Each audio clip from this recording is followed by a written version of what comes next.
Welcome back to my channel. நான் உங்கள் Zakir Hussain, career guidance குரு.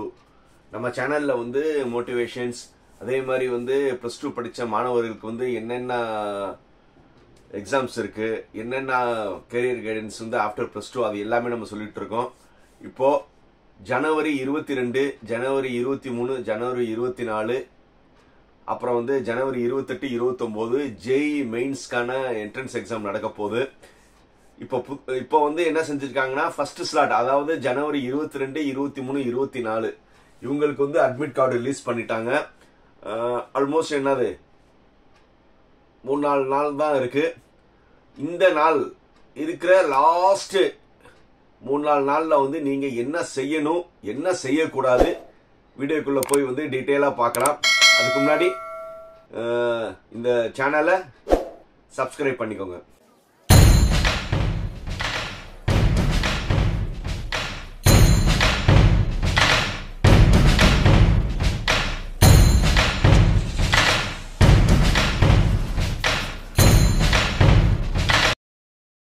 Engineering படிக்கணும்னு நினைக்கிறவங்களுக்கு மெயின் எய்ம் என்னன்னா, பெரிய இன்ஸ்டிடியூஷனான ஐஐடி, என்ஐடி, சிஎஃப்டிஐ இந்த மாதிரி பெரிய இன்ஸ்டிடியூஷன்ல படிக்கணும் தான் ஆசை.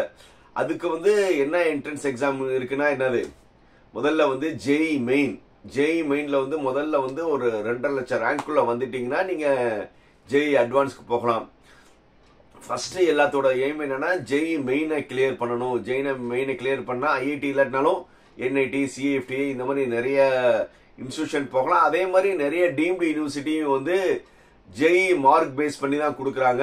ஸோ அதனால வந்து எல்லாருமே வந்து நல்லா ப்ரிப்பேர் பண்ணியிருப்பீங்க. இப்போ வந்து என்னது, ஜனவரி 22 வந்து ஆரம்பிக்குது. இன்னும் ஒரு 3-4 நாள் தான் இருக்கு. இந்த நேரத்தில் வந்து நீங்க என்ன செய்யணும், என்ன செய்யக்கூடாதுன்னா, முதல்ல வந்து உங்களுடைய பயாலஜிக்கல் ஆர்டர்னு சொல்லுவாங்க. அப்படின்னா என்னன்னா, இப்போ 2 ஸ்லாட்டா நடக்குது. காலையில 9 to 12 ஒரு பேட்ச், அப்புறம் வந்து மத்தியானம் 3 to 6 இந்த ஒரு நாளைக்கு 2 பேட்ச் நடக்குது. ஸோ இந்த 2 பேட்ச் பண்றதுனால முதல்ல வந்து உங்களுடைய பாடி கன்ஸ்டிஷனை வந்து நீங்க என்ன செய்யணும், இது பண்ணணும். நிறைய பேர் வந்து ஜெய் இருக்கிறவங்களுக்கு ஒரே இது என்னன்னா, நான் நைட்டு 12 மணி வரை படிப்பேன், அந்த மாதிரி வந்து என்ன செய்றீங்க, நைட்டு 12 மணி வரை படிச்சுட்டு காலையில 7-8 மணிக்கு தான் எந்திரிக்கிறீங்க. ஸோ இந்த மாதிரி வந்து நீங்க என்ன செஞ்சு இருந்திருப்பீங்கன்னா, ப்ரிப்பேர் பண்ணிருப்பீங்க. இப்போ பொங்கல் ஹாலிடேஸ் வந்தது, நல்லா ரெஸ்ட் எடுத்து இருந்திருப்பீங்க. ஆனா உங்களுக்கு 9 to 12 ஃபர்ஸ்ட் பேட்ச்ல இருக்கிறவங்க நீங்க அட்லீஸ்ட் வந்து 8 மணிக்கெல்லாம் நீங்க எங்க போயிடணும், எக்ஸாம் சென்டருக்கு போயிடணும். எக்ஸாம் சென்டர் 8 மணிக்கு போனாதான் அந்த ஃபார்மேட் பண்ணி நீங்க உள்ள போக முடியும். அதுக்கு நீங்க 8 மணிக்கு நீங்க எக்ஸாம் சென்டர் போகணும்னா உங்க வீடு எவ்வளவு தூரத்தில் இருக்குன்னு தெரியல. அதனால வந்து நீங்க என்ன செய்யணும், கொஞ்சம் வந்து ஒரு 1 hour டிராவலிங் இருக்குன்னு வைங்க. 1 hour டிராவலிங் இருக்கு. அப்ப நீங்க என்ன செய்யணும், 8க்கு முன்னாடி வந்து 1 hourக்கு முன்னாடி 7 மணிக்கு நீங்க வீட்டுல இருந்து கிளம்பி இருக்கணும். நீங்க 7 மணிக்கு வீட்டுல இருந்து கிளம்பினாதான் 8 மணிக்கு போக முடியும்னா, அதுக்கு முன்னாடி வந்து நீங்க உங்களுடைய பிரேக்ஃபாஸ்ட், காலை கடன் எல்லாம் முடிச்சு நீங்க ரெடி ஆகணும். அதுக்கு என்னது, அதுக்கும் 1 hourக்கு முன்னாடி நீங்க என்ன செய்யணும், எந்திரிக்கணும்.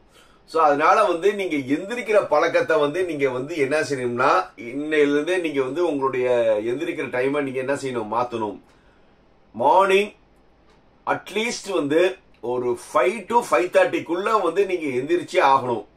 5 to 5:30 எந்திரிச்சு அந்த ரொட்டீன் ஹேபிட் பண்ணாதான் வந்து உங்களுக்கு என்ன ஆகும், எக்ஸாம் சென்டருக்கே போக முடியும். இது ஃபர்ஸ்ட். எல்லாருமே என்னன்னா, நீங்க வந்து காலையில வந்து 5:30க்குள்ள வந்து நீங்க எந்திரிக்கிறதுக்கு முயற்சி பண்ணுங்க. அப்பதான் வந்து நீங்க உங்களுடைய இது வந்து 22 ஆரம்பிக்குது, 23, 24 பேட்ச் இருக்கிறவங்களுக்கு என்ன இருக்கும், கரெக்டா இருக்கும். அடுத்தது ஃபுட்டு. இந்த நேரத்துல வந்து நீங்க ரொம்ப வந்து லைட் ஃபுட்டடா இருங்க. ஏன்னா இப்ப வீட்டுல இருந்தீங்கன்னா வந்து நீங்க பேரண்ட்ஸ் வந்து உங்களுக்கு பார்த்து இது கொடுப்பாங்க. ஆனா இதே நீங்க ஹாஸ்டல்ல இருந்து வந்து ஜேஇக்கு ப்ரிப்பேர் பண்றவங்க இருந்தீங்கன்னா, இனிமே வந்து நீங்க ரொம்ப வந்து ஸ்பெசிபிக்கா வந்து ரொம்ப லைட் ஹார்ட்டடா வந்து உங்களுடைய சாப்பாடு உணவு முறையை மாத்துங்க. இந்த நேரத்துல வந்து நீங்க ஹார்ஷா நீங்க ஏதாவது நீங்க எடுத்தீங்கன்னா உடம்பு கெட்டு போச்சுன்னா வந்து அதுக்கப்புறம் ரொம்ப கஷ்டமா இருக்கும். அதனால வந்து ரொம்ப வந்து லைட் ஹார்ட்டடா வந்து லைட் ஃபுட்டா எடுங்க. அடுத்தது வந்து மெயினா வந்து நான் வந்து கடைசி நேரத்தில் வந்து நான் எல்லாமே படிக்க போறேன்னு சொல்லிட்டு வந்து உங்களுடைய ஃபுல் சிலபஸை நீங்க படிக்கணும்னு முயற்சி பண்ணாதீங்க. புதுசா படிக்கிறது போதும். இனிமே வந்து நீங்க புதுசா எதுவுமே படிக்கவே வேணாம். கொஞ்சம் வந்து நீங்க ஏற்கனவே படிச்ச கான்செப்டை மட்டும் நீங்க ரிவைஸ் பண்ணிக்கிட்டே இருங்க. ஏன்னா நீங்க வந்து படிச்ச சாப்டரை ரிவைஸ் பண்ணக்கே உங்களுக்கு நேரம் இருக்காது. அதனால வந்து படிச்ச சாப்டரை மட்டும் நீங்க என்ன செய்றீங்க, ரிவைஸ் பண்ணுங்க. அந்த ரிவைஸ் பண்றதும் வந்து ரொம்ப ஸ்பெசிஃபிக்கா நீங்க என்னவா இருக்கணும்னா, நீங்க எழுத போற வந்து 2 பேட்ச் எழுத போறீங்க. ஒன்னு 9 to 12, ஒன்னு மத்தியானம் வந்து 3 to 6. இந்த அவர்ஸ்ல வந்து நீங்க ப்ரிப்பேர்ல இருக்கணும்.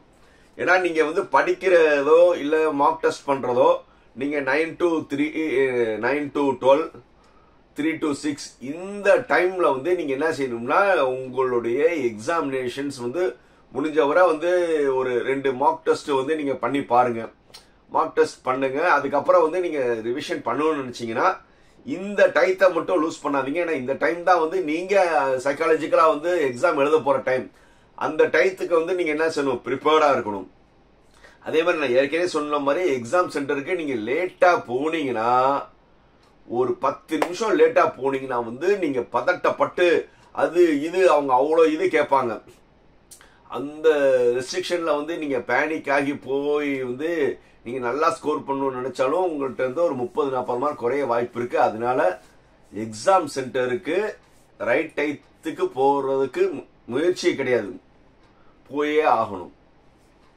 அதுக்கப்புறம் வந்து மெயினா வந்து ரொம்ப வந்து டென்ஷன் படவே வேணாம், ஸ்ட்ரெஸ்ஸே இதுல ஏத்திக்கிறாதீங்க. அவ்வளவுதான். இனிமே வந்து நான் படிக்க போறேன். ஐயோ 22ஆம் தேதி எனக்கு எக்ஸாம், நான் இப்ப இன்னும் அது கவர் பண்ணலேன்னு சொல்லி நீங்க பதட்டப்பட்டீங்கன்னா ஒன்னும் நடக்க போறாது. 2-3 வருஷமா நீங்க வந்து ஜெய்க்கு ப்ரிப்பேர் பண்ணவங்க இந்த 2-3 நாள்ல என்ன நடக்க போகுது? ஸோ அதனால வந்து நல்லதே நடக்கும் நினைங்க, புரியுதா?